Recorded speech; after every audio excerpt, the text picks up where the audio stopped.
Why Abraham refused the Canaanite woman for Isaac? We're going to be taking our Bible text from Genesis 24, verse 1 to 9. Because of our time, you read it on your own. Genesis 24, verse 1 to 9.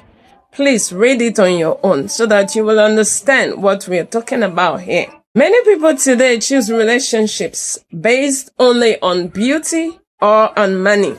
Some choose relationship based on feelings only. Some, it's based on pressure from society.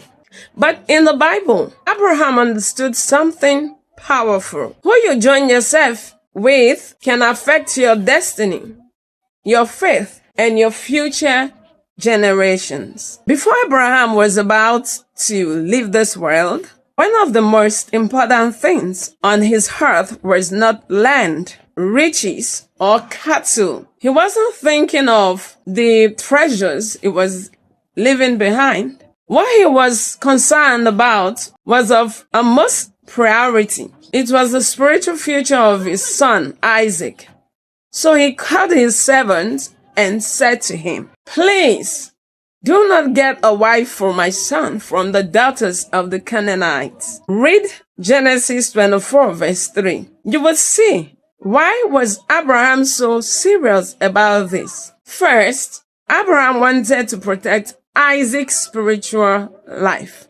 The Canaanites did not serve the God Abraham served. They lived in idolatry and sinful practices. Abraham understood that, so he didn't want the heart of his son to be turned away to other gods to marry from them. Wrong relationships can slowly pull a person away from God. Many people lose their prayer life, purity, focus, and calling because they join themselves to people who do not honor God. Even Solomon, one of the wisest men in the Bible, was eventually led astray by relationships that turned his heart away from God. I want you to know this. Not everybody close to you is helping your spiritual growth. That's if you're born again and you're practicing Christian. That's if you obey obedience to the word of God. Some connections feed destiny. Some connections destroy destiny. I am talking to you, child of God. Ask yourself, who is influencing your walk with God? Number 2, Abraham understood that marriage is spiritual.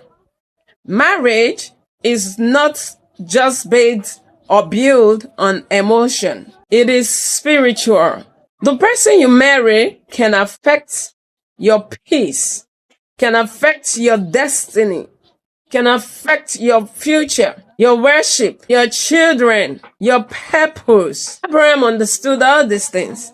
That is why he decided that his son would not be married to the women of the Canaanites.